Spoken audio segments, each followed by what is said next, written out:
अस्सलाम वालेकुम, मेरा नाम आसफ़ा है और आप देख रहे हैं आसफ़ाज़ होम कुकिंग। आज आपके साथ चॉकलेट केक की एक बहुत ही मज़ेदार रेसिपी शेयर कर रही हूँ। इस केक को मैं बग़ैर ओवन के बनाऊँगी और ना ही मैंने इस केक में ऑयल यूज़ किया है और ना ही मैंने इसमें baking powder, baking soda use किया है। फिर भी ये केक बहुत ज़्यादा सॉफ्ट, बहुत ज़्यादा स्पॉन्जी केक बनकर तैयार होगा। रेसिपी बहुत मज़े की है, आपने मुकम्मल देखनी है। रेसिपी अच्छी लगे आपने लाइक भी ज़रूर करना है। तो चलें मज़ेदार सा चॉकलेट केक बनाना शुरू करते हैं।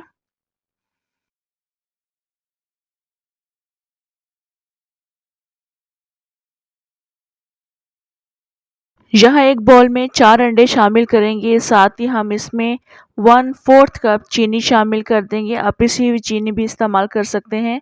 1 टीस्पून वनीला एसेंस ऐड कर देंगे और इसको हमने काफ़ी अच्छा फ्लफ़ी बीट करना है।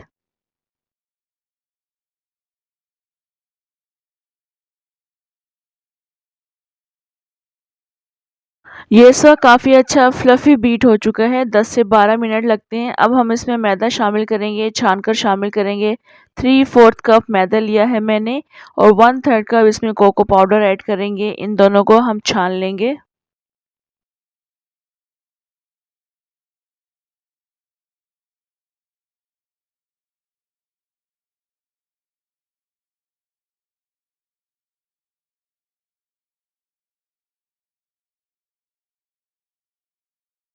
अब इसको बिल्कुल जेंटली हमने मिक्स करना है क्योंकि जो एयर अंडों में जनरेट हो चुकी है, वो फिर ख़त्म हो जाती है, तो हल्के हाथ से आप इसको मिक्स करते रहेंगे।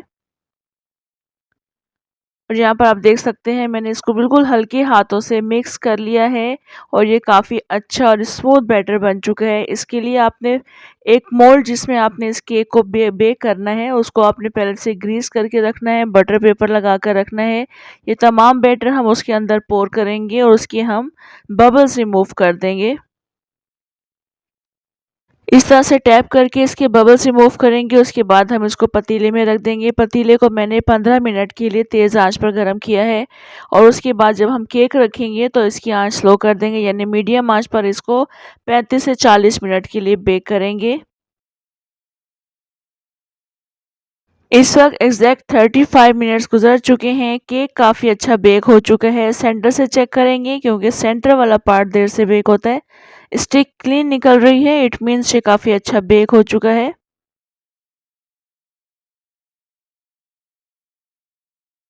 ये आप देख सकते हैं काफ़ी अच्छा राइज़ हुआ है और बहुत अच्छा सा केक ये बेक हो चुका है। इसको अब हम यहाँ से निकालेंगे, इसका बटर पेपर रिमूव करेंगे और इसको हम कंप्लीटली ठंडा कर लेंगे।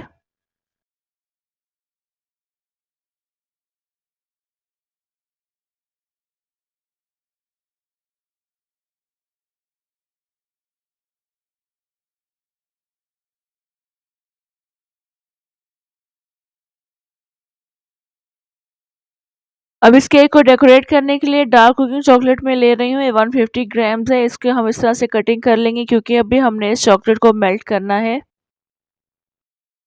चॉकलेट की कटिंग से पहले चॉकलेट का रूम टेम्परेचर पर होना ज़रूरी है। जिस वक्त आप केक बेक करना शुरू करेंगे, उस वक्त आप इस चॉकलेट को फ्रीज़र से निकाल कर रख लीजिएगा। अभी मैंने इस चॉकलेट को छोटे पीसेस में काट लिया है। अब मैं इसको एक बाउल में ऐड कर दूंगी क्योंकि मैंने इस चॉकलेट को मेल्ट करना है। तो चॉकलेट को मेल्ट करने के लिए आपने पानी को पहले से बॉयल होने के लिए रखना है और ये बॉल आपने उसके ऊपर रखना है। यहाँ पर इस चॉकलेट में शाइन लाने के लिए मैं 2 टेबल स्पून ऑयल ऐड करूँगी। कुकिंग ऑयल ऐड कर रही हूँ, कोई सा भी ऑयल आप ऐड कर लीजिएगा। यहाँ देखिए मैंने इस चॉकलेट को इस तरह से मेल्ट किया है। नीचे मैंने पानी को बॉयल कर लिया था, ऊपर मैंने ये बाउल रख दिया था और इस चॉकलेट को मैंने मेल्ट कर लिया है। ये चॉकलेट थोड़ी-सी थिक थी तो मैंने इसमें 2 से 3 टेबलस्पून दूध शामिल करके इसको थोड़ा-सा पतला कर लिया ताकि पोर करने में आसानी रहे। अब इस बाउल को हम यहाँ से निकालेंगे, यहाँ पर रखेंगे और इसके अंदर थोड़े से बादाम ऐड कर देंगे। बादाम मैंने क्रश कर लिए हैं। इसको मिक्स करेंगे अच्छे से, उसके बाद हम केक के ऊपर पोर करेंगे।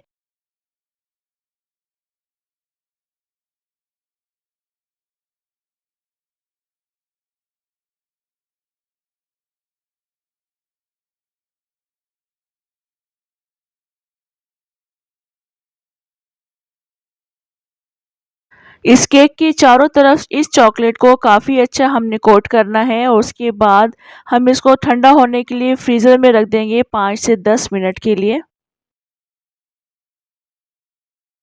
केक मैंने फ्रीज़र से निकाल लिया है, चॉकलेट काफ़ी अच्छी स्टेबल हो चुकी है और आप देख सकते हैं इसकी लुक कितना खूबसूरत लग रहा है ये केक।